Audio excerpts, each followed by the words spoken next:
낡은 모텔방, 창문 틈으로 새어들어온 새벽빛이 바닥에 작은 멍울을 만들고 있다. 서연은 잠든 아들 하준의 뺨을 조심스럽게 쓸어내린다. 하준은 잠든 와중에도 작은 신음소리를 내며 불안한 듯 몸을 떤다.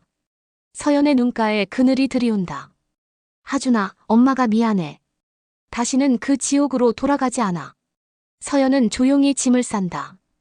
몇 벌 안 되는 낡은 옷가지와 현금 몇 푼. 그녀의 손은 망설임 없이 휴대폰을 집어 변기 물통 속에 던져 넣는다. 추적의 흔적을 남겨서는 안 된다. 비장한 얼굴로 빗속을 뚫고 나온 그녀는 한 고급 인력소의 문을 두드린다. 아이를 숨기고 자신을 숨길 가장 안전한 울타리가 절실했다. 그리고 며칠 후 고급차를 타고 도착한 재벌가의 대저택. 서연은 감히 올려다보기 힘든 위압적인 정문을 통과해 응접실로 안내된다. 벽에는 그녀의 키보다 훨씬 큰 대형 가족 사진이 걸려있다. 그 사진을 본 순간 7년 전 묻어두었던 모든 감각이 되살아났다. 섬광처럼. 사진 속 중년의 회장 옆에 냉철하고 완벽하게 성장한 남자가 서 있다. 바로 아이의 친부이자 7년 전 자신을 떠났던 그 남자 현우였다. 서연의 숨이 멎는다. 입술을 깨물며 설마라고 중얼거려 보지만 하준의 얼굴과 그 남자의 얼굴이 겹쳐 보이는 순간 온몸에 피가 식는 듯한 충격에 휩싸인다. 자신이 도망쳐온 곳이 이 모든 고통의 근원과 다시 연결된 운명의 덫이었다. 대학 시절 짧지만 깊었던 사랑 7년 전을 회상한다. 장면 비가 그친 뒤 젖은 대학 캠퍼스. 도서관 앞에서 현우와 서연이 우산 하나를 나눠 쓰고 서 있다. 서연은 아르바이트와 학업을 병행하느라 늘 피곤했지만 현우와 함께 있을 때만큼은 눈빛이 반짝였다. 현우는 정장을 빼입어야 하는 재벌가의 일상에서 잠시 벗어나 서연에게서 평범한 청춘의 안식처를 찾고 있었다. 오늘도 밤샘 아르바이트야. 내가 바래다 줄게. 서연 괜찮아. 곧 익숙해질 거야.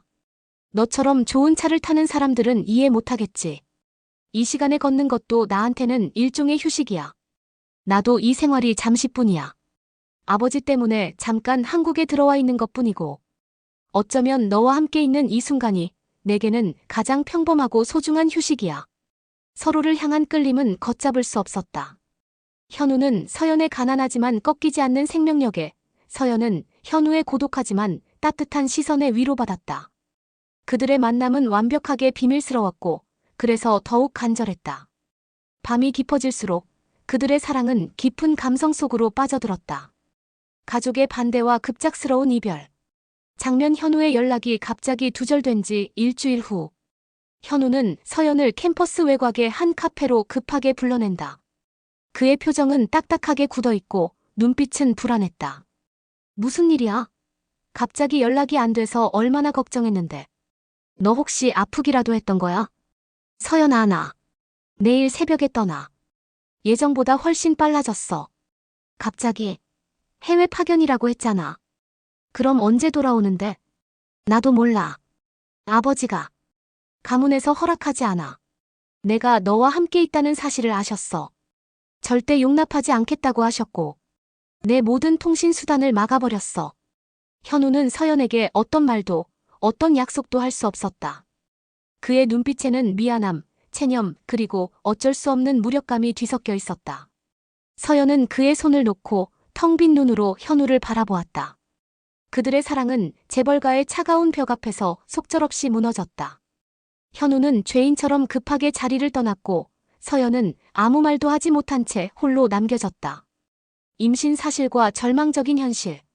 현우가 떠난 지 한 달 후. 서연은 낡은 자취방 화장실에서 임신 테스트기를 확인한다. 선명하게 그어진 두 줄. 서연은 테스트기를 떨어뜨리고 벽에 기대 주저앉는다. 이럴 수는 없어. 현우야. 현우와의 연락은 당연히 불가능했다. 서연은 마지막으로 현우에게 보냈던 메시지를 확인한다. 잊지 않음. 그녀는 현우의 가문, 그 거대한 재벌가를 떠올린다. 재벌가의 이 아이는 실수로 기록될 거야. 아니, 실수조차 되지 못할 거야. 나는 그들에게 내 아이를 넘겨줄 수 없어.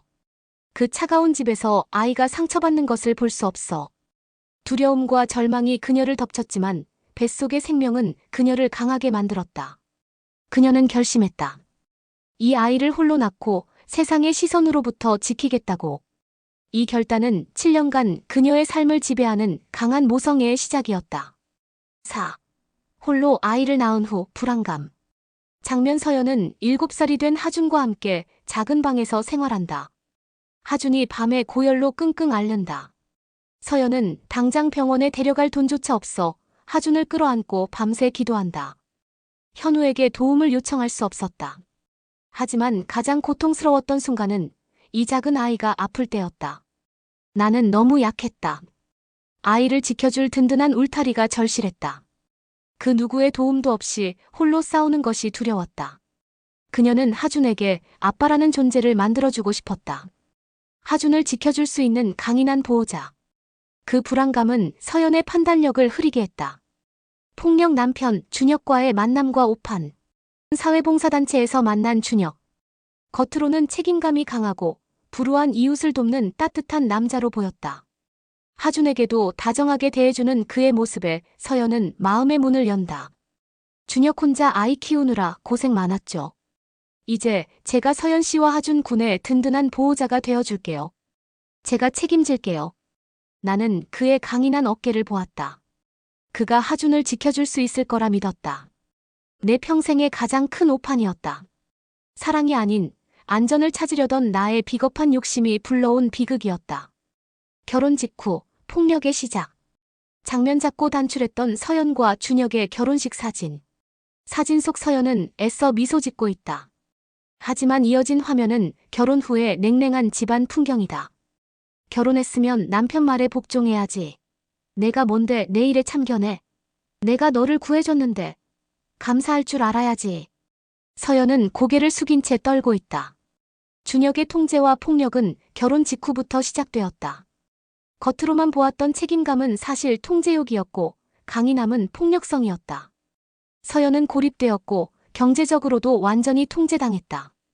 현우와의 낭만적인 이별 그리고 준혁과의 비극적인 만남. 모든 것이 하준을 지키려던 서연의 어긋난 모성애가 빚어낸 거대한 덫이었다. 현우의 마지막 편지와 가문의 압박. 현우가 떠난 직후 서연이 살던 자취방 우편함 근처. 현우의 수행비서가 봉투 하나를 들고 서성이지만 곧이어 나타난 재벌가 경호원들에게 가로막힌다. 현우 도련님께서 남긴 어떠한 연락도 이 여자에게 전달되어서는 안 됩니다. 회장님의 명령입니다. 이건 도련님의 진심이 담긴 마지막 편지입니다. 서연에게 전달되지 못한 편지 내용. 서연아, 내가 이 편지를 너에게 전달할 수 있을지 모르겠다. 지금 나는 완전히 고립되었고 너에게 제대로 된 설명조차 할 수 없는 비겁한 사람이 되어버렸어. 하지만 이것만은 알아줘. 나는 너를 단 한순간도 잊은 적 없어. 그리고 내가 이 세상에서 가장 소중한 사람이라는 것을. 3년 안에 돌아와서 모든 것을 되돌려 놓을 거야. 그때까지 나를 기다려달라는 말은 하지 못하겠다. 하지만 나의 마음은 영원히 너와 함께 할 거야. 미안해, 사랑해. 서연은 이 사실을 알지 못한 채 현우가 자신을 일방적으로 버렸다고 믿게 된다. 편지는 경호원들에 의해 파기되고 현우는 서연에게 단 한마디의 변명도 할 수 없는 상황에 처한다. 재벌가의 차갑고 잔혹한 개입이 두 사람의 운명을 완전히 갈라놓은 것이다. 서연은 그저 버려진 상처만을 아는 채 홀로 아이를 낳기로 결심한다. 그녀의 지옥이 시작되었다. 폭력의 일상과 아이를 지키기 위한 탈출. 남편의 폭력, 더는 숨길 수 없는 상처. 낡은 빌라 거실. 낮인데도 집안은 어둡고 무거운 공기가 감돈다. 서연은 쭈그리고 앉아 7살 아들 하준의 낡은 운동화 끈을 묶어주고 있다. 하준은 조용히 엄마의 행동을 지켜볼 뿐이다. 서연의 팔목에는 긴 소매 아래로 희미한 멍자국이 보인다. 어디 가려고? 내가 집 밖에 나가지 말라고 했을 텐데. 하준이 학교 숙제 때문에 학용품 사러 잠시 마트만 다녀올게요. 1시간 안에 올게요. 1시간? 왜 그렇게 길어? 30분. 그리고 돈은 또 어디서 났어? 내가 준 돈으로만 써. 내 주머니에 있는 돈 다 어디서 났는지 캐기 전에. 지난달에 남은 생활비예요. 준혁은 서연에게 다가가 어깨를 강하게 움켜쥐며 말한다. 내 눈을 똑바로 봐. 거짓말하면 알잖아. 내가 너를 고립시킨 이유는 단 하나야. 내가 밖에서 헛짓거리 못하게 하려고. 서연 아픔을 참으며 알아요. 나가지 않을게요. 준혁은 서연의 핸드백에서 지갑을 꺼내 모든 현금을 꺼내 계산한다. 5,000원짜리 한 장만 남겨두고 지갑을 던진다. 서연은 아무 말도 못하고 떨리는 손으로 지갑을 잡는다. 하주는 이 모든 상황을 소파 뒤에 숨어 지켜보고 있다. 숨소리조차 내지 못하는 아이의 모습에서 고립되고 통제된 서연의 지옥 같은 일상이 현실적이고 고통스럽게 다가온다. 폭력의 일상과 고립. 저녁 식사 후 서연은 주방에서 설거지를 하고 있다. 준혁은 거실에서 맥주를 마시며 TV를 보고 있다. 서연의 휴대폰이 울리자 준혁이 귀찮다는 듯 손을 뻗어 휴대폰을 낚아챈다. 누구예요? 준혁이 서연의 핸드폰을 낚아채며 내 대학 동창이네. 이 시간에 뭐? 보고 싶다고. 그냥 연락이 온 거예요. 오랜 친구예요. 친구? 내 주변에 있는 것들은 다 나를 꼬드겨서 너를 빼앗아가려는 하이에나들 뿐이야. 내가 몇 번을 말해. 내 모든 연락은 나를 통해서만 이루어져야 한다고. 준혁은 통화 기록과 메시지 기록을 강제로 삭제하고 그 동창을 차단해버린다. 서연은 이를 막지 못하고 그저 손을 꽉 쥔다. 그녀는 이미 오래전부터 모든 친구, 가족과의 연락이 차단되어 사회적으로 완전히 고립된 상태였다. 아이를 위해 버티고 있지만 이 지옥 같은 공간에서 질식할 것 같은 고통을 느낀다. 내가 선택한 안전이 나를 영원히 가두는 감옥이 될 줄은 몰랐다. 매일매일 숨 쉬는 것 자체가 고통이었다. 하지만 하준이의 눈빛, 그 아이의 작은 미소만이 나를 살게 하는 유일한 이유였다. 폭력 후의 달콤한 위장. 폭력이 지나간 다음 날 아침. 준혁은 전날의 분노는 어디 갔는지 다정하고 친절한 남편으로 변해 있다. 거실 테이블에는 작은 꽃다발과 함께 서연이 좋아하는 빵이 놓여 있다. 서연은 멍든 얼굴로 멍하니 꽃을 바라본다. 어제 일. 미안해. 내가 너무 힘들어서 그랬어. 회사 일이 요즘 나를 미치게 해. 알잖아. 내가 없으면 안 되는 거. 서연은 힘없이 대답한다. 괜찮아요. 괜찮지 않지. 내가 알잖아. 내가 너한테 얼마나 미안한데. 나한테는 당신과 하준이밖에 없어. 내가 진짜 잘할게. 다시는 그런 일 없을 거야. 나 믿지? 준혁은 무릎을 꿇고 서연의 손에 입을 맞춘다. 서연은 그의 친절한 모습에 아주 잠시, 아주 찰나의 순간 흔들린다. 혹시 이번에는 정말로 괜찮아질까? 하지만 곧바로 고통과 피로가 그녀의 희망을 짓누른다. 폭력의 뒤에 오는 이 달콤한 위장은 수없이 반복되어 온 지겨운 패턴이었다. 서연은 이미 지쳐 있었다. 희망조차 사치라고 느꼈다. 그의 사과는 언제나 나의 잘못 위에 쌓였다. 내가 잘했으면, 내가 화를 돋우지 않았으면, 그가 화를 내지 않았을 거라는 착각. 그러나 나는 알았다. 이 달콤한 친절의 끝은 언제나 더 잔혹한 폭력으로 돌아온다는 것을. 반복되는 폭력의 그림자. 장면 며칠간 평화가 지속된다. 준혁은 하준에게도 다정하게 그림책을 읽어주는 등 완벽한 아빠와 남편의 모습을 연기한다. 서연은 그 평화가 깨질까봐 극도로 긴장하며 집안의 모든 것을 완벽하게 유지하려 애쓴다. 그러나 평화는 아주 사소한 일로 깨진다. 준혁이 마시려던 맥주 캔이 서연의 부주의로 인해 테이블에서 떨어져 바닥에 쏟아진다. 준혁의 얼굴에서 미소가 사라지고 순식간에 눈빛이 차갑게 변한다. 지금 나한테 뭘 먹이려고 한 거지? 내가 술을 끊으라고 했지. 나한테 복수하려고 일부러 그런 거지, 서연아. 아니에요. 정말 실수예요. 내가 바로 치울게요. 실수? 내가 나에게 대드는 모든 것이 실수였지. 너는 단 한 번도 나를 진심으로 존중한 적이 없어. 다시 시작된 폭언과 분노. 서연은 억지로 만들어냈던 작은 희망의 끈이 끊어지는 것을 느낀다. 폭력은 순환했고 이 지옥은 영원히 끝나지 않을 것이다. 서연은 텅 빈 눈으로 폭주하는 준혁을 바라본다. 하주는 이 광경을 보고 다시 소파 뒤로 숨는다. 마트에서의 작은 그림자 하준의 무의식적 공포. 동네의 작은 슈퍼마켓.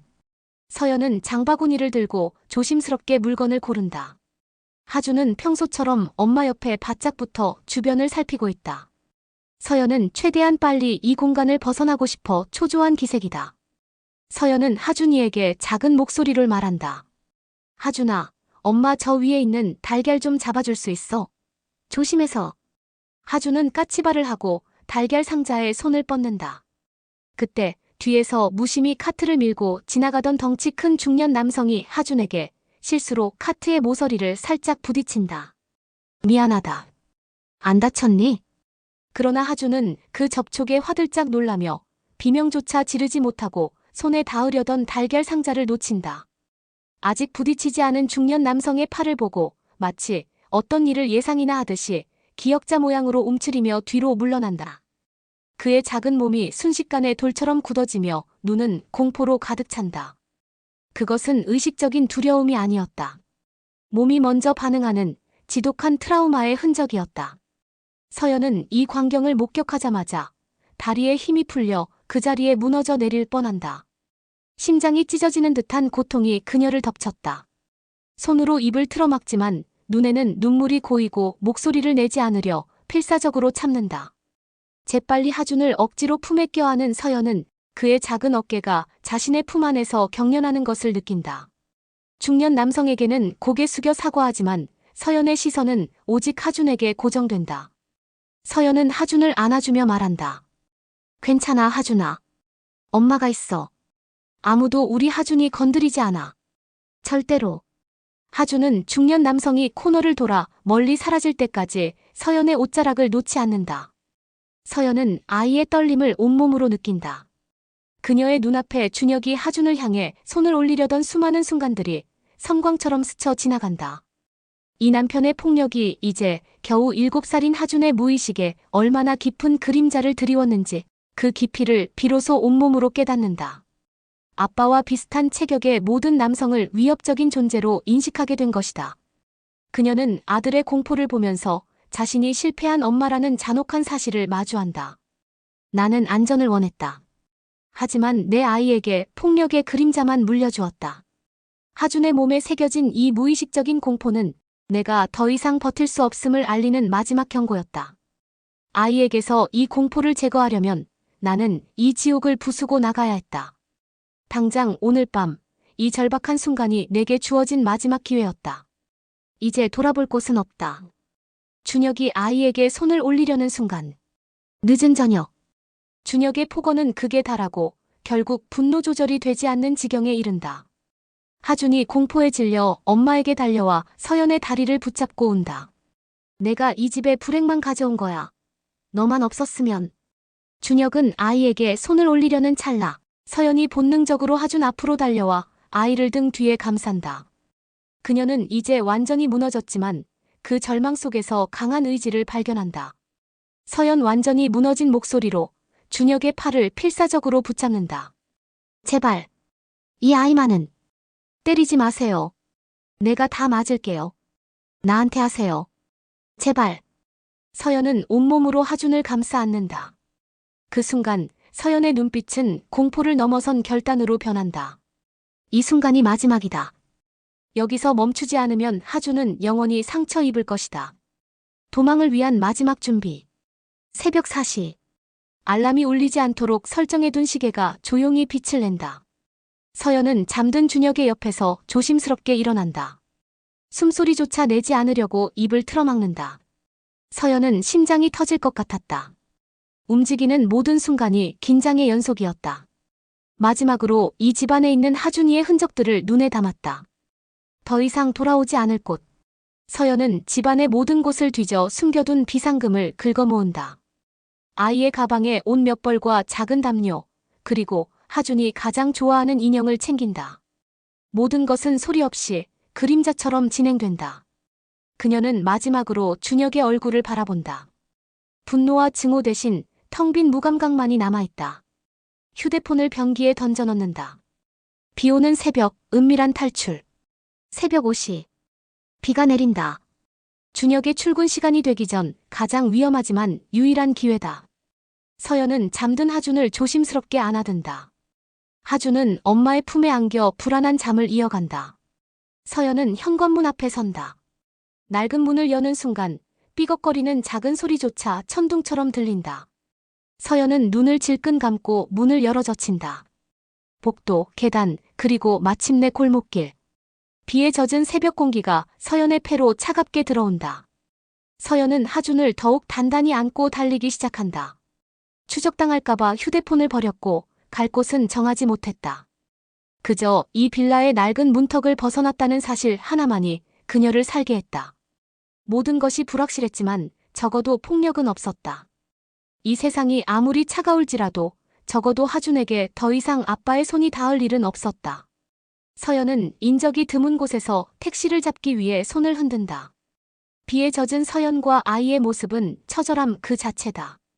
택시가 멈추고 서연은 하준을 안은 채 뒷좌석에 몸을 숨기듯 앉는다. 이제 그들의 고된 도피 생활이 시작된다. 재회절박한 도피, 운명의 덫, 피난처, 그리고 절망. 허름한 여인숙 복도. 비에 젖은 서연과 하준은 방 안으로 들어선다. 곰팡이 냄새가 희미하게 나는 좁고 낡은 방. 서연은 하준을 이불 위에 조심스럽게 내려놓고 그가 깊이 잠들었는지 확인한다. 서연은 젖은 옷을 갈아입을 생각도 못한 채 쭈그리고 앉아 주머니를 뒤적인다. 긁어모은 현금은 낡은 5만원권 몇 장과 잔돈을 합쳐도 고작 50만원 남짓. 택시비와 여인숙 하루치 반값. 벌써 이만큼 썼어. 50만원으로 얼마나 버틸 수 있을까? 일주일. 모름. 그녀는 창밖을 내다본다. 여인숙은 대로변에 있어 언제든 준혁에게 발각될 위험이 높다. 그녀의 고립된 생활을 준혁은 이미 너무 잘 알고 있었다. 친구도 가족도 없는 그녀가 연락할 곳은 없었다. 이대로 돈이 떨어지면 준혁은 그녀를 쫓아내는 것이 아니라 그녀가 돌아오기를 기다릴 것이다. 내가 도망친 곳이 또 다른 감옥이 될 수도 있다는 생각에 숨이 막혔다. 하준을 지켜주려면 준혁이 감히 쫓아올 엄두조차 내지 못할 철옹성 같은 울타리가 필요했다. 지푸라기라도 잡는 심정의 구인 광고. 다음 날 아침. 서연은 여인숙 방에서 신문 구인 광고를 펼쳐본다. 그녀의 눈은 자연스럽게 고액, 거주 조건 필수, 경력 무관이라는 문구에 꽂힌다. 대부분 고급 가사도우미나 요양보호사 자리였다. 그중 유독 눈에 띄는 광고가 있었다. 최고급 저택 전담 도우미 모집. 급여 최고 대우. 절대적인 보안 유지 필수. 숙식 제공. 유아 교육 경력 우대. 숙식 제공. 절대적인 보안. 이 두 가지가 내게는 가장 절실했다. 하준을 숨기고 나를 숨길 수 있는 유일한 방법. 서연은 손이 떨리는 것을 억누르고 공중전화 부스를 찾아간다. 500원을 넣고 구인 광고 속 번호를 누른다. 수화기 너머 차갑고 단호한 목소리의 인력소 실장이 전화를 받는다. 광고 보고 전화하셨다면 이름과 나이, 그리고 특이 경력만 말하세요. 자세한 건 면접에서. 서연은 자신의 신상 정보를 극도로 축소하고 하준에 대한 언급은 일절하지 않는다. 면접 후. 오늘 오후 3시 강남 P-타워 15층으로 오십시오. 라고 전달받는다. 면접. 그리고 운명의 덫에 걸리다. P-타워 15층. 인력소의 응접실은 호텔 로비처럼 화려하고 고급스럽다. 서연은 낡은 코트가 부끄러워 고개를 숙인다. 안내를 받아 들어간 방. 그곳 벽에는 대형 가족 사진이 걸려 있다. 사진 속에는 중년의 P그룹 회장과 함께 냉철한 표정의 젊은 남자 현우가 서 있었다. 서연은 온몸에 피가 역류하는 듯한 충격에 휩싸인다. 자신이 도망치기 위해 선택한 울타리가 아이의 친부이자 자신을 버렸던 현우의 집이라는 잔혹한 현실. 7년 전의 상처가 다시 터져나오는 고통과 눈앞에 놓인 안전이라는 유혹 사이에서 그녀는 숨이 막힌다. 담당자인 최 실장을 만나 주의사항을 전달받으며 박서연 씨, 저희는 사생활 보호를 최우선으로 합니다. 이 댁은 P그룹 장남 강현우 이사님 댁이에요. 아시다시피 가문의 장남이고 이사님께서는 대외적인 접촉을 극도로 꺼리십니다. 그리고 중요한 사항이 있습니다. 저희는 외부에 알려지지 않은 별채를 제공합니다. 대신 이 별채를 사용하시는 동안은 어떤 사적인 이유로든 본체 근처로 오시면 안 됩니다. 이 조건이 충족된다면 자녀가 한 명 있으시더라도 함께 생활하는 것을 허가합니다. 저희의 유아 교육 경력 우대 조건은 이 때문입니다. 서연은 조심스럽게 묻는다. 제가 해야 할 일은 무엇인가요? 최 실장 가장 중요한 것은 침묵입니다. 집안에서 일어나는 모든 일을 외부에 발설하지 않겠다는 서약입니다. 이사님은 곧 해외 파견을 마치고 돌아오실 겁니다. 그분의 일상을 완벽하게 보조하는 것이 임무입니다. 서연은 서류를 응시한다. P그룹 이사 강현우. 그 이름 세 글자가 그녀의 심장에 비수처럼 박힌다. 하지만 그녀에게는 선택지가 없었다. 이곳은 준혁이 절대 접근할 수 없는 가장 안전한 성이었다. 자신의 감정적 고통보다 하준의 생존이 먼저였다. 서연 단호하게 자신의 결심을 말한다. 열심히 하겠습니다. 하준을 숨기다. 이별의 눈물. 서울 외곽의 낡은 주택가. 서연은 유일하게 신뢰할 수 있는 오랜 지인 혜정의 집을 찾아간다. 혜정은 서연의 사정을 듣고 눈물을 흘린다. 혜정의 집은 준혁이 절대 알 수 없는 곳이었다. 혜정은 서연의 멍자국을 보며 분노하고 이런 일이 있었는데 왜 연락을 안 했어? 진작 도망쳤어야지. 서연은 하준을 품에 안고 눈물을 흘린다. 미안해. 혜정아, 내가 너한테 빚을 졌다. 이 집에는 아이를 데리고 갈 수 있는 작은 별채가 있지만 준혁에게 추적당할까봐 바로 데려가지 못하겠어. 딱 사흘만 내가 그 별채의 모든 보안 조치를 확인하고 하준이가 다닐 어린이집을 등록할 때까지만 부탁해. 걱정 마. 내가 하준이를 내 자식처럼 돌볼게. 너는 절대 연락하지 마. 그 남자가 너를 쫓을 수 있어. 내가 필요하면 먼저 연락할게. 하준은 엄마와 헤어지는 것이 불안한지 서연의 옷자락을 놓지 않는다. 엄마, 나 안 가도 되지. 엄마 옆에 있을게. 아빠는 안 와. 서연은 하준의 작은 손을 잡고 눈물을 참으며 말한다. 아빠 안 와. 하준아, 엄마가 아주 멋진 곳에 가서 우리 하준이가 평생 편안하게 살 수 있는 보금자리를 만들 거야. 이건 우리 둘만의 비밀 작전이야. 알았지? 서연은 하준을 혜정에게 넘기고 문을 닫는다. 문 밖에서 들려오는 하준의 울음소리에 서연은 벽에 기대 주저앉아 소리 없는 오열을 쏟아낸다. 그녀의 머릿속에는 오직 하나의 생각뿐이었다. 현우의 집이든 지옥이든 하준을 지킬 돈을 벌어야 한다. 그리고 하준이가 이 별채에서 숨막히지 않도록 나는 모든 것을 감수해야 한다. 준혁의 광적인 추적 시작. 준혁의 집. 잠에서 깬 준혁은 서연이 사라진 것을 깨닫고 광분한다. 테이블 위에 깨진 맥주캔, 텅 빈 현관을 확인한 그는 짐이 사라진 것을 보고 분노한다. 박서연, 내가 감히 나를 버려. 그는 이내 냉정을 찾고 서연이 버린 핸드폰을 찾기 시작한다. 결국 변기 속에서 침수된 휴대폰을 발견한다. 완전히 망가진 휴대폰을 집어던지며 그는 더욱 광적인 분노에 휩싸인다. 철저하네. 연락처를 지웠고 휴대폰까지 버렸어. 하지만 내가 숨을 곳은 없어. 내 친구, 내 가족, 아무도 없는 걸 내가 가장 잘 알지. 준혁은 집을 나서 가장 가까운 CCTV 위치를 확인한다. 그는 자신의 주변 인맥을 동원하여 서연이 이동했을 만한 모든 교통수단과 숙박업소를 뒤지기 시작한다. 그의 얼굴은 차가운 집착과 분노로 일그러져 있다. 내가 나를 떠나는 순간 너와 하준은 영원히 내 것이다. 별채의 일상, 비밀작전의 시작. 대저택 정원 구석에 위치한 작은 별채. 본체와는 시야가 차단된 독립적인 구조다. 서연은 혜정에게서 하준을 데려와 별채 내부를 보여준다. 작지만 깨끗하고 아늑하다. 서연은 하준이를 보며 하준아, 여기가 우리 둘만의 비밀 요새야. 엄마가 여기서 일하는 동안 하준이는 여기서만 지낼 거야. 알았지? 응, 아빠는 못 오는 곳이야. 서연 절대로 못 와. 하지만 우리도 약속을 지켜야 해. 하준이가 절대로 본체 쪽으로는 걸어가지 않기로. 저 집은 아주 위험한 곳이야. 엄마가 밖에 나갈 때만 따라 나와서 이모가 등록해준 어린이집에 가는 거야. 이게 우리 둘만의 절대 보안 작전이야. 하준은 고개를 끄덕이며 알았어, 엄마. 나 절대 저쪽으로는 안 갈게. 며칠 후. 이른 아침. 서연은 깔끔한 유니폼을 입고 별채를 나선다.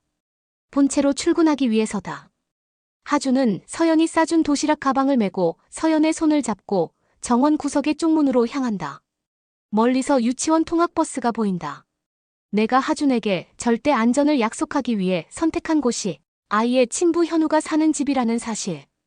그리고 하준을 지키기 위해 나는 현우에게서 하준의 존재를 완벽하게 숨겨야 한다는 이 잔인한 현실. 오후 4시. 하준이 유치원에서 돌아온다. 여전히 준혁의 폭력의 기억이 남아있는 하준은 넓은 저택의 정원이 아닌 좁은 별채 안에서 조용히 혼자 놀이에 집중한다. 서연은 본체에서 일을 마치고 돌아와 별채 문을 여는 순간 안도감과 죄책감이 동시에 밀려온다. 우리 하준이 오늘도 작전 잘 수행했네. 심심하지 않았어? 응. 엄마, 나 저기 큰 집에서 아저씨 한 명 봤어. 넥타이 맨 아저씨. 서연의 심장이 철렁 내려앉는다. 하준이 본 아저씨는 분명 현우일 것이다. 서연은 깜짝 놀랐지만 애써 태연하게 말한다. 응, 그 아저씨는 아주 중요한 분이야. 우리는 그 아저씨한테 피해를 주면 안 돼. 절대로 가까이 가지 않기로 했지? 응. 비밀작전. 서연은 하준을 보며 미소 짓지만 그 미소 뒤에는 현우에게 들킬지 모른다는 극도의 불안감이 숨어 있다. 이 저택은 가장 안전한 곳이면서도 하준의 존재를 숨겨야 하는 가장 위험한 곳이었다. 현우와의 첫 번째 마주침. P그룹 회장의 대저택 본체. 서연은 깔끔한 유니폼을 입고 주방에서 분주하게 움직인다. 낯선 환경, 익숙하지 않은 고급 식재료들. 그녀는 긴장감을 감추고 완벽하게 가사도우미 역할을 수행하려 애쓴다. 저택의 문이 열리고 해외 출장을 마치고 돌아온 강현우가 들어선다. 그는 완벽한 수트 차림에 피곤하지만 냉철한 표정이다. 집안의 고용인들은 일제히 고개를 숙여 인사한다. 이사님 돌아오셨습니까? 현우는 주방 쪽을 지나며 잠시 시선을 멈춘다. 그곳에는 어딘가 낯익은 실루엣의 서연이 고개를 숙이고 서 있었다. 서연은 현우를 보자마자 몸이 굳지만 필사적으로 고개를 더 숙여 얼굴을 가린다. 새로 온 사람인가? 네, 며칠 전 새로 들어온 박서연 도우미입니다. 현우는 서연의 이름을 듣고도 7년 전에 사랑했던 여인이라는 것을 즉시 알아채지 못한다. 세월의 흐름과 폭력으로 고통받은 서연의 지친 모습, 그리고 유니폼이 그녀의 모든 흔적을 완벽하게 가리고 있었다. 하지만 현우는 찰나의 순간 묘하게 익숙한 그녀의 분위기에 강한 감각적인 이끌림을 느낀다. 현우는 서연을 보며 눈빛에 미묘한 혼란이 스친다. 고생이 많겠군. 잘 부탁드립니다. 현우는 그 말을 남기고 2층 계단으로 올라간다. 서연은 그가 완전히 시야에서 사라질 때까지 고개를 들지 못한다. 그녀의 심장은 폭발할 듯 뛰고 있었다. 그의 목소리, 그의 향기, 그리고 그가 자신을 알아보지 못했다는 안도감과 씁쓸함. 나를 알아보지 못했어. 다행이야. 내가 이 집에 있는 동안 당신은 영원히 나를 박서연 도우미로만 알아야 해. 하준이를 지키기 위해서라도. 서연은 고개를 든다. 이제 그녀는 도망자가 아닌 현우의 저택이라는 위험한 울타리 안에서 이중생활을 시작하는 내부의 적이 되었다. 그녀의 도피는 이제 목숨을 건 비밀작전이 되었다. 기시감 비밀의 무게와 파국의 그림자. 이중생활의 무게. P그룹 저택 본체. 새벽 5시. 서연은 주방 조리대 앞에서 무거운 눈꺼풀을 억누른 채 현우가 먹을 아침 식재료를 손질하고 있다. 그녀의 움직임은 완벽하게 기계적이고 조용하다. 유니폼은 그녀의 지친 내면을 감추는 완벽한 방어막이다. 이 집은 너무 넓고 너무 조용해. 이 고요함이 하준의 울음소리를 삼켜버릴까봐 늘 불안해. 나는 여기서 하준의 엄마가 아닌 박서연 도우미로 살아야 한다. 조금의 실수도 용납되지 않아. 새벽 일과를 마친 후 서연은 잠시 별채로 돌아와 하준의 유치원 등원을 준비한다. 별채 안은 본체와는 달리 온기로 가득하지만 그 온기는 곧 사라질지도 모르는 불안함 위에 위태롭게 서 있다. 엄마, 오늘도 저기 큰 집 아저씨 마주치면 안 돼. 응. 절대 안 돼. 우리는 비밀 요새를 지키는 요원이야. 엄마가 빨리 돈을 많이 벌어서 우리 하준이가 원하는 곳에서 살 수 있게 해줄게. 아이를 보내고 본체로 돌아가는 길. 서연은 잠시 뒤를 돌아본다. 작은 별채의 창문은 굳게 닫혀 있고 마치 그곳에 아무도 살지 않는 것처럼 완벽하게 고립되어 보인다. 서연은 이 철저한 고립이 자신을 지키는 유일한 방법임을 알지만 그 사실이 그녀를 더욱 외롭게 만든다. 현우의 낯선 이끌림. 저택의 거실. 현우는 출근 전 집사가 가져다준 신문을 읽고 있다. 그의 표정은 냉철하고 감정을 드러내지 않는다. 서연은 현우의 뒤편에서 조용히 화분에 물을 주고 있다. 현우는 문득 커피잔을 내려놓으며 자신도 모르게 서연을 바라본다. 저 도우미. 박서연. 이름이 익숙한가? 아니, 이름보다 움직임. 저 뒷모습은 왜 이리 낯설지 않지? 현우는 서연의 지친 어깨선, 물을 주는 방식, 심지어 유니폼 소매 밖으로 드러난 그녀의 손목까지 모든 디테일에서 7년 전의 잔상을 느낀다. 집사님. 박서연 도우미는 아이가 있다고 들었는데 별채를 쓰는 건가요? 네, 이사님. 그 점은 면접 시 합의된 사항입니다. 대신 저희 가문의 보안을 위해 본체 접근 금지 조항을 가장 강력하게 강조했습니다. 현우는 더 이상 묻지 않는다. 하지만 아이와 별채라는 단어는 그의 마음속에 또 다른 미묘한 균열을 일으킨다.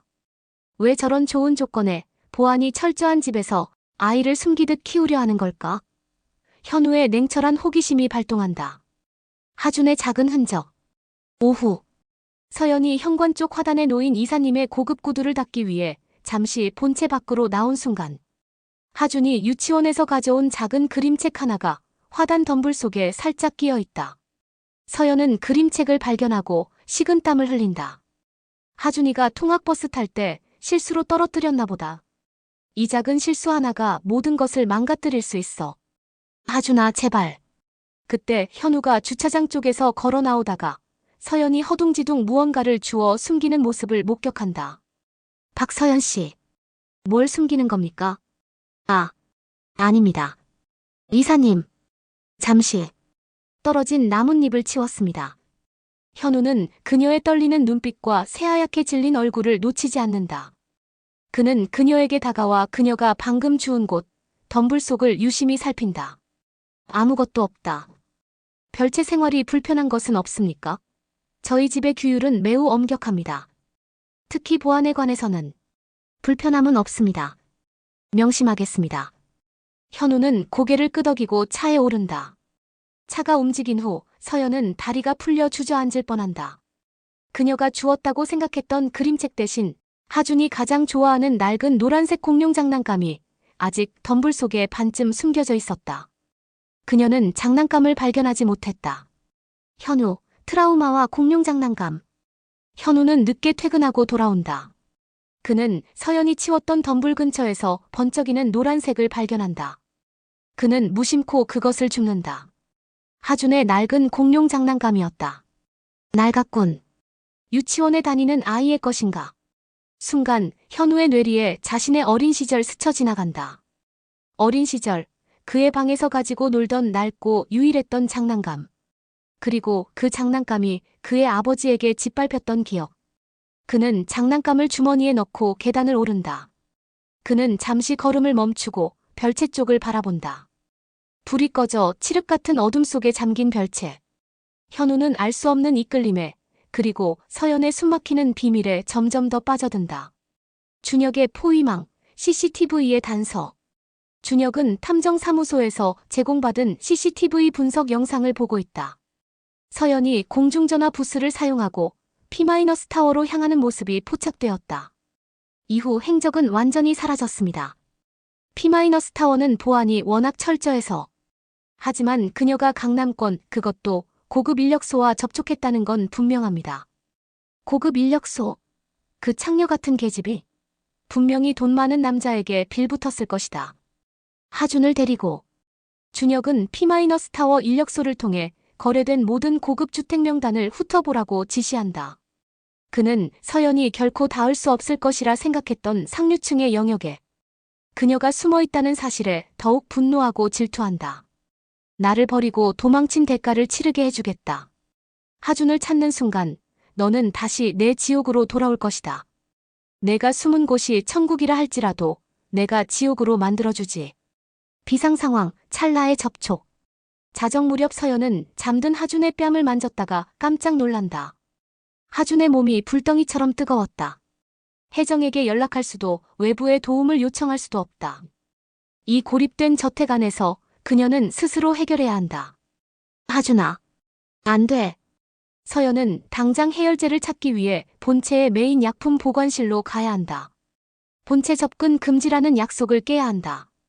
그녀는 하준을 이불로 감싸 안고 별채 문을 조심스럽게 연다. 현우는 서재에서 늦은 시간까지 보고서를 검토하고 있다.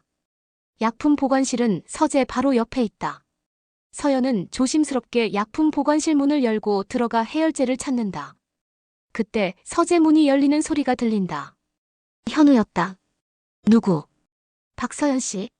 이 시간에 본체에는 무슨 일입니까? 보안 규정을 잊었습니까? 이사님. 죄송합니다. 잠시 약을 가지러 왔습니다. 너무 급해서. 현우는 서연의 등 뒤에 감춰진 하준을 보지 못한다. 그는 서연의 얼굴을 날카롭게 응시한다. 그녀의 눈에는 공포와 절박함이 뒤섞여 있었다. 무슨 약입니까? 당신이 아픈 겁니까? 서연은 도저히 아이의 약이라고 말할 수 없었다. 현우가 아이를 알게 되면 모든 것이 끝장난다. 아닙니다. 제가 잠시 몸이 안 좋아서. 두통약입니다. 현우는 서연의 손에 들린 약병을 확인한다. 그것은 어린이용 해열제였다. 현우의 눈빛이 흔들린다. 그건 어린이용 해열제입니다. 박서연 씨, 당신은 혼자 사는 것이 아닙니까? 당신의 아이에게 무슨 일이 생긴 겁니까? 서연의 눈동자가 흔들린다. 그녀의 비밀이 이렇게 허무하게 들킬 위기에 처했다. 하준의 미약한 숨소리가 적막한 복도에 울려 퍼진다. 두 사람의 시선이 얽히는 순간 팽팽한 긴장감이 복도를 가득 채운다. 폭발하는 비밀 운명의 확인과 이끌림. 공포와 절규, 무너진 경계선. 현우는 서연의 손에 들린 어린이용 해열제와 그녀의 등 뒤에 숨겨진 하준의 미약한 숨소리를 확인하고 그녀의 비밀을 정면으로 마주한다. 그건 어린이용 해열제입니다. 박서연 씨, 당신은 혼자 사는 것이 아닙니까? 당신의 아이에게 무슨 일이 생긴 겁니까? 서연은 도망칠 곳이 없다는 것을 깨닫는다. 하준의 열기 섞인 숨결이 그녀의 목덜미를 뜨겁게 만든다. 모든 것이 무너졌다.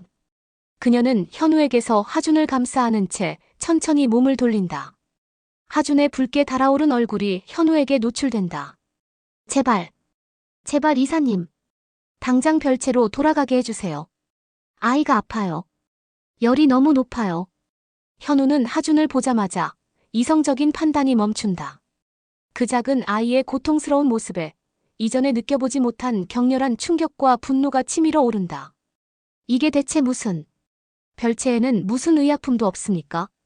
왜 아이를 이 시간에 본체까지 데려왔습니까? 없어요. 여기는 외부와 단절된 곳이에요. 연락할 곳도 갈 곳도 없어요. 제발. 이 사실을 아무에게도 말하지 말아주세요. 제발요. 현우는 서연의 눈물과 절박한 공포를 목격한다.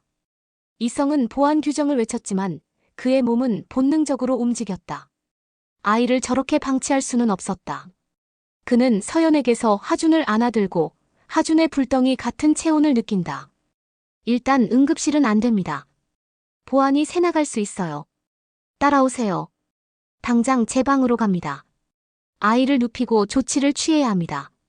서연은 충격에 휩싸여 멍하니 현우를 따라간다. 현우의 서재는 넓고 쾌적했다. 그는 아이를 자신의 침대에 눕히고 급하게 의료팀에 연락한다. 현우의 예상치 못한 돌봄, 서연의 혼란. 현우는 자신의 고급 수트를 벗어던지고 냉정한 얼굴로 하준의 이마에 젖은 수건을 올려놓는다. 서연은 그의 빠른 판단력과 능숙한 행동에 넋을 잃는다. 7년 전의 현우는 유약했지만 지금의 현우는 모든 것을 통제하는 강인한 성인이었다. 이사님, 감사합니다. 감사는 필요 없습니다. 박서연 씨, 당신은 지금 이 저택의 가장 중요한 보안 규정을 어겼습니다. 아이를 숨기고 약속을 어기고 본체까지 침입했습니다.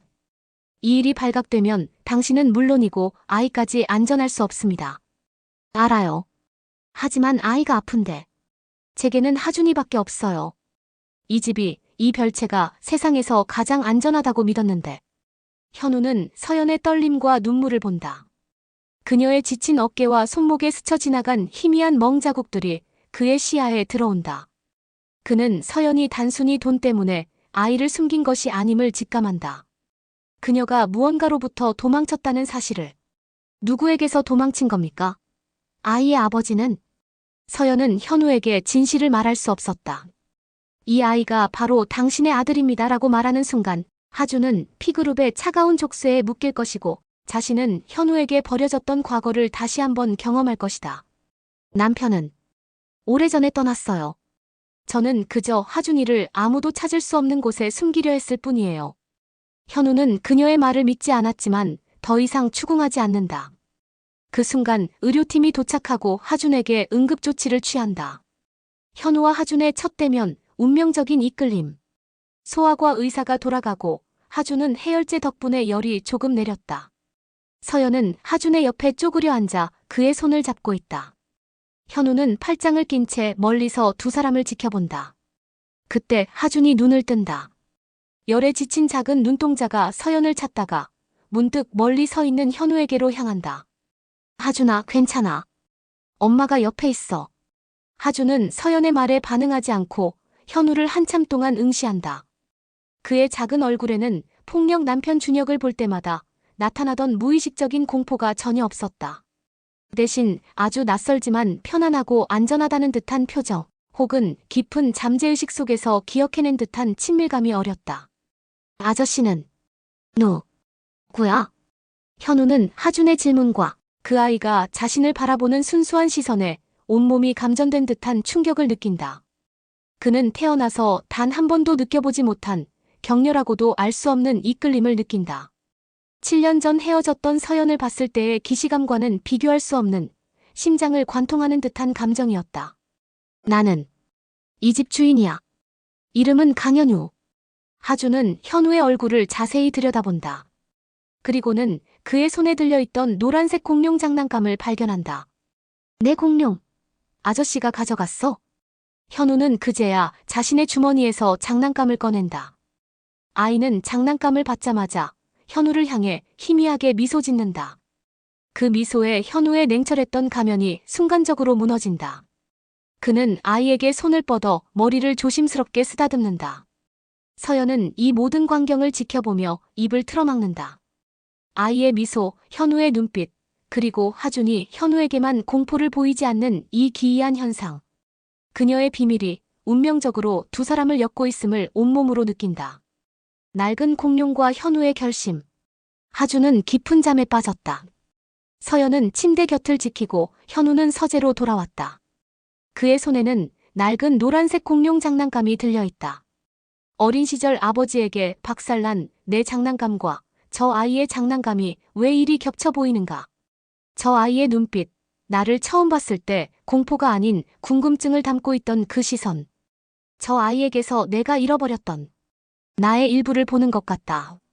현우는 7년 전 서연에게서 떠나야 했던 순간의 고통과 오늘 밤 목격한 서연의 절박함을 연결시킨다. 그는 서연이 말한 오래전에 떠난 남편이라는 거짓말이 그녀가 자신을 숨기기 위한 마지막 방어막임을 직감한다.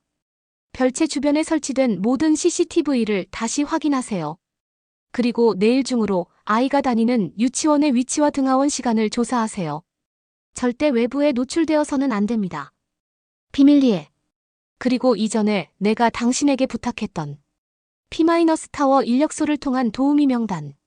모두 다시 가져오세요. 현우는 아이의 존재가 자신의 영역을 침범했지만 그 침범이 자신에게 새로운 감정을 불러일으켰다는 것을 인정한다. 그리고 그 감정의 근원을 파헤치기로 결심한다. 내가 이 아이에게 왜 이렇게 격렬하게 끌리는가? 이 감정의 정체가 무엇인지 알아내야 한다.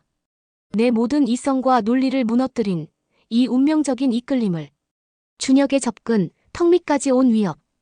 준혁은 P-타워 인력소 명단을 확보했고 그중 강현우 이사 대기 숙식 및 별채 제공 조건으로 도우미를 고용한 사실을 확인한다. 그래, 서연아. 내가 결국 나를 배신하고 그 잘난 재벌놈에게 붙었구나. 강현우 이사댁. 내가 감히 숨을 수 있을 거라고 생각했나. 준혁은 이 저택의 보안이 얼마나 철저한지 알고 있다. 정문으로는 절대 들어갈 수 없다. 그는 저택의 후면 담장을 따라 드론을 띄울 계획을 세운다. 그는 하준의 유치원 하원 시간과 동선을 역추적하기 위해 탐정을 다시 고용한다. 그는 이제 강현우의 저택을 포위하기 시작했다. 내가 원하는 안전은 없어.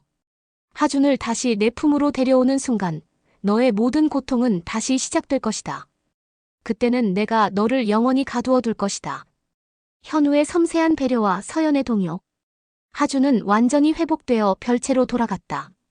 서연은 본체로 출근하고 현우의 아침 식사를 준비한다. 평소와 달리 현우는 거실 소파에 앉아 서연을 기다린다. 박서연 씨. 어제 일은 이 집의 보안 규정상 절대 용납될 수 없습니다. 하지만 아이의 건강 문제였으므로 이번 한 번은 덮겠습니다. 감사합니다. 이사님. 현우하지만 조건이 있습니다. 별채에는 비상용 의약품과 상비약을 갖춰 놓으십시오. 그리고 아이의 유치원 통학 동선을 집사에게 보고하십시오. 마지막으로 그 아이가 아플 때는 나에게만 연락하십시오. 집사나 다른 고용인에게는 절대 발설하지 마십시오. 당신의 비밀을 유지하기 위해서입니다. 현우의 이 조치는 서연에게 가장 필요한 안전망이었다. 그녀는 그의 차가운 명령 뒤에 숨겨진 깊은 배려를 느낀다. 현우는 그녀를 해고하는 대신 그녀의 비밀을 지켜주는 공범이 되기로 선택한 것이다. 명심하겠습니다. 현우는 서연의 뒤돌아가는 뒷모습을 보며 주머니에서 하준의 노란 공룡 장난감을 꺼내든다. 그는 아이가 무의식적으로 자신에게서 느꼈던 안정감을 잊을 수 없었다. 이 의무는 더 이상 단순한 호기심이 아니었다. 폭발하는 비밀 운명의 확인과 이끌림. 공포와 절규, 무너진 경계선. 회장의 예고 없는 방문, 낯선 아이의 그림자. 현우가 출근하기 위해 현관에 나선 순간 예고 없이 현우의 아버지 강태산 회장의 차가 저택에 들어선다. 강 회장은 늘 그랬듯이 근엄하고 깐깐한 표정이다. 내가 전부터 별채에 직원을 들였다는 보고를 받았지만 이제야 와보는구나. 보안은 철저해야 한다. 아버지. 별채는 보안 직원의 숙소로 이용되고 있습니다. 보안에는 문제 없습니다. 강 회장은 현관을 지나 정원으로 향한다. 그는 집안의 모든 흐트러짐을 용납하지 않는 성격이다. 그때 별채 쪽에서 유치원 통학버스에 오르기 위해 서연과 함께 걸어 나오는 하준을 발견한다. 하준은 현우의 시야에는 들어오지 않도록 재빨리 움직였지만 강 회장의 매서운 눈을 피할 수는 없었다. 강 회장 하준에게서 현우의 어린 시절을 보다. 서연은 하준이 강 회장과 현우를 발견하지 못하도록 재빨리 하준을 통학버스 쪽으로 밀어보낸다. 하지만 하준은 강 회장 앞에서 걸음을 멈춘다. 강 회장은 하준을 보자마자 온몸이 굳는다. 그의 깐깐했던 표정에서 미묘한 균열이 일어난다. 넌 누구냐? 하준은 강 회장에게서 엄청난 위압감을 느끼지만 폭력 남편 준혁에게서 보였던 공포는 아니다. 대신 자신을 평가하는 듯한 낯선 시선에 대한 본능적인 호기심을 보인다. 저는 강하준이에요. 할아버지는 누구세요? 서연은 당황하여 하준을 끌어당기려 하지만 강 회장이 손을 들어 서연을 제지한다. 강 회장의 눈은 하준의 눈빛, 입술 모양, 그리고 특히 긴장했을 때 미세하게 오른쪽으로 치켜 올라가는 현우의 어린 시절 버릇을 발견하고 격렬하게 요동친다. 강하준. 그래. 그 이름. 강 회장은 문득 현우의 어린 시절, 아버지에게 인정받기 위해 발버둥 치던 현우의 모습을 하준에게서 본다. 오랫동안 잊고 살았던 현우의 과거의 잔상이 하준의 모습과 겹쳐진다. 강 회장은 서연에게서 시선을 떼지 않으며 차분하고 엄중한 목소리로 말한다. 이 아이는 별채 도우미의 아들인가? 강씨 성을 쓰는군. 네. 제 아들입니다. 회장님께 보고드리지 못해 죄송합니다. 강 회장은 더 이상 묻지 않고 서연을 지나쳐 현우에게로 돌아선다. 교류 요청과 현우의 불안. 강 회장이 현우에게 서류 봉투 하나를 던지듯 건넨다. 강 회장 내가 이 집을 맡은 지 5년이다.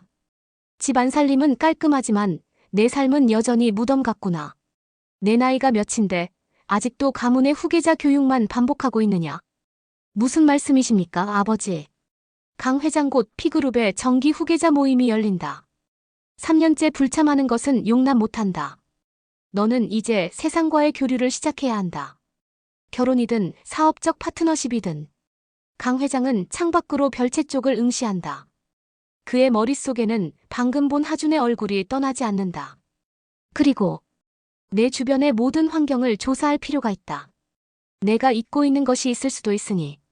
강 회장은 집사에게 현우의 머리카락 샘플과 하준이 가지고 놀던 공룡 장난감을 은밀히 수거하라는 눈짓을 보낸다. 현우는 강 회장의 평소와 다른 깐깐함과 교류라는 단어를 강조하는 모습에서 알 수 없는 불안감을 느낀다. 강 회장, 운명을 확인하다. 강 회장이 직접 고용한 사립조사원에게 DNA 검사 봉투를 건넨다. 봉투 안에는 하준의 장난감 섬유 조각과 현우의 머리카락 샘플이 담겨 있다. 일주일 안에 결과를 가져와라. 그리고 이 일은 현우에게도 가문의 어떤 사람에게도 알려져서는 안 된다. 이 아이가 혹시 내 손자라면. 현우는 하준에게 이끌림을 느꼈지만 강 회장은 하준에게서 현우의 어린 시절을 보았고 그것이 곧 가문의 운명임을 직감한 것이다. 7년 전 내가 현우의 여자를 쫓아낼 때 어떤 씨앗이 뿌려졌는지 몰랐다. 현우의 완벽했던 세계를 흔들 가장 큰 폭탄이 내 집 안에 숨어 있었구나. 강 회장은 현우의 완벽했던 세계를 파국으로 몰아넣을 준비를 마친 채 DNA 검사 결과를 기다린다. 운명의 파국 진실, 구원, 새로운 시작. 준혁의 최후의 도박, 어둠 속의 침입.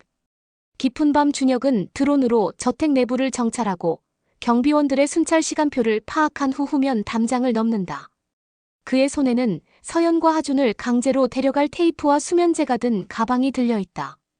그의 눈은 광기로 번들거린다. 서연아, 너는 나 없이는 살 수 없어. 내가 아무리 도망쳐도 내 발목에는 영원히 내가 묶여 있어야 해. 강현우 그놈이 너를 가로챌 수는 없다. 준혁은 별채가 아닌 현우의 침실이 있는 본체 쪽으로 조심스럽게 접근한다. 그는 서연이 아이와 함께 밤을 보낸다는 사실을 엿들었다. 현우의 서재 창문이 희미하게 열려있는 것을 확인하고 밧줄을 이용해 창문으로 침투를 시도한다. 현우는 잠이 오지 않아 하준의 노란 공룡 장난감을 만지작거리고 있었다. 그는 서연과의 어색한 공범 관계가 시작된 후 더욱 예민하게 저택의 보안 상황을 점검했다. 무슨 일입니까? 이사님, 후면 담장 쪽에서 보안 센서 경고가 들어왔습니다. 외부인 침입입니다. 지금 경비팀이 출동했습니다. 현우는 직감적으로 그것이 준혁의 지심을 깨닫는다. 그는 재빨리 서재 문을 잠그고 서연과 하준이 있는 침실로 향한다. 서연은 하준을 안고 침대에서 잠들어 있었다. 박서연 씨, 일어나요. 침입자입니다. 당신을 찾는 남자일 가능성이 높습니다. 서연은 잠에서 깨어나 현우의 눈빛에서 느껴지는 위협에 온몸이 굳는다. 그때 서재와 침실을 연결하는 문 밖에서 둔탁한 소리가 들린다. 준혁이 서재 창문을 통해 진입한 것이다. 현우 vs 준혁 광기와 진실의 폭발. 준혁은 서재에서 침실로 연결되는 문을 거칠게 열어젖힌다. 현우는 본능적으로 서연과 하준을 등 뒤에 숨기고 준혁을 막아선다. 강현우, 내 놈이 감히 내 여자를 숨겨. 7년 전에는 버리고 갔으면서 이제 와서 뭘 해보겠다고. 경비팀이 오고 있습니다. 당장 나가시오. 서연 씨에게 접근하지 마시오. 준혁 접근? 이 여자는 내 아내고 저 아이는 내 놈 것이 아니야. 내가 데려왔어. 내 놈이 재벌이라고 해서 남의 가정을 건드릴 수 있을 줄 알아. 준혁은 현우를 향해 달려든다. 현우는 완벽하게 훈련된 몸으로 준혁을 제압하려 한다. 격렬한 몸싸움이 벌어진다. 서연은 침대에 웅크려 하준을 품에 안고 두려움에 몸을 떤다. 당신이 그녀에게 폭력을 행사했다는 걸 알고 있습니다. 이 여자를 놓아주시오. 폭력. 그래. 내가 때렸다. 내가 널 의심했으니까. 내가 언제든 나를 떠나 현우 내 놈에게 돌아갈까봐. 내가 감히 건드릴 수 없는 내 아이의 진짜 아버지가 따로 있을까봐. 내가 널 얼마나 사랑했는데. 하하. 거짓말. 강씨 성은. 현우 씨가. 당신이 하준의 아버지라고. 당신 같은 폭력배가. 그 순간 준혁은 현우의 품속에서 떨어져 나온 하준의 노란 공룡 장난감을 발견한다. 준혁의 눈빛이 흔들린다. 저 장난감. 하준이의 물건이 저 인간에게 있었다니. 하하. 결국 나는 내가 지키려던 모든 것을 잃는구나. 서연아, 나는 너를 너무 사랑해서 이럴 수밖에 없었어. 준혁은 장난감을 준 채 자신이 저지른 폭력과 통제가 서연을 현우에게로 도망치게 만든 원인임을 깨닫고 잠시나마 후회와 절망에 빠진다. 그때 경비팀이 들이닥치고 준혁은 체포된다. 강 회장의 최종 확인, DNA 결과에 충격. 이른 새벽, 강 회장은 사립조사원에게 받은 봉투를 뜯는다. 서류에 적힌 친자 확인 검사 결과의 글자가 그의 눈에 들어온다. 회장님, 결과는 99.999% 일치입니다. 하준 군은 강현우 이사님의 친자입니다. 강 회장은 충격으로 몸을 뒤로 젖힌다. 7년 전 자신이 완벽하게 쫓아냈다고 생각했던 씨앗이 자신의 손자이자 P그룹의 유일한 적통 후계자로 되돌아온 것이다. 그의 계산된 냉철함이 잠시 흔들린다. 하늘이 현우에게 준 운명이구나. 내가 아무리 막으려 해도 피는 물보다 진하구나. 강 회장은 즉시 현우에게 연락을 취한다. 현우는 준혁을 제압하고 난 후 혼란스러운 상태였다. 현우야, 당장 아이를 데리고 내게로 와라. 그리고 그 여자도 함께. 더 이상 숨길 수 없는 진실이 폭발했다. 진실에 직면 현우의 고통. 현우는 하준이 안전하게 잠든 것을 확인한 후 서연과 마주한다. 서연은 준혁의 체포로 인해 안도감과 동시에 모든 것을 잃을지 모른다는 불안감에 휩싸여 있다. 하준 군의 진짜 아버지는 누구입니까? 준혁이라는 남자가 아니라 당신과 저 사이의 아이입니까? 서연은 고개를 들지 못한다. 그녀는 현우에게서 도망쳐야 했지만 하준의 안전 때문에 이 순간을 맞이할 수밖에 없었다. 미안해요. 미안해요, 현우 씨. 당신이 떠난 후에 알았어요. 나는 당신의 가문이 이 아이를 이용하거나 당신처럼 차가운 사람으로 만들까봐 두려웠어요. 그래서 도망쳤어요. 강 씨 성은 당신을 잊지 않으려고, 그리고 이 아이가 당신의 아이라는 것을 기억하려고. 현우는 서연의 말을 듣고 고통에 찬 신음소리를 낸다. 그의 무의식적인 이끌림, 그리고 하준에게서 느꼈던 안정감. 모든 것이 하나의 진실로 수렴된다. 당신은 나를 버렸다고 생각했겠죠. 하지만 나는 당신을 단 한 번도 잊은 적 없어. 당신에게 닿으려 했던 나의 마지막 진심이 가문에 의해 차단당했다는 사실을 압니까? 현우는 서연에게 다가가 숨겨져 있던 미전달 편지의 내용을 격렬한 목소리로 전달한다. 서연은 그제야 자신이 현우에게 일방적으로 버려진 것이 아니었음을 깨닫고 오열한다. 두 사람의 오해와 고통이 극적으로 폭발하는 순간이었다. 강 회장의 참회와 구원의 길. 현우, 서연 그리고 잠든 하준이 함께 있다. 강 회장은 그들을 내려다본다. 강 회장은 잠시 말을 잇지 못하고 서연의 얼굴을 응시한다. 7년 전 자신이 짓밟았던 한 여인의 청춘과 그로 인해 현우와 손자까지 잃을 뻔했던 순간을 떠올린다. 박서연 씨. 7년 전 현우에게서 당신을 떼어냈던 것은 나였소. 내 어리석은 오만함과 가문의 명예가 당신과 현우의 진심을 짓밟았지.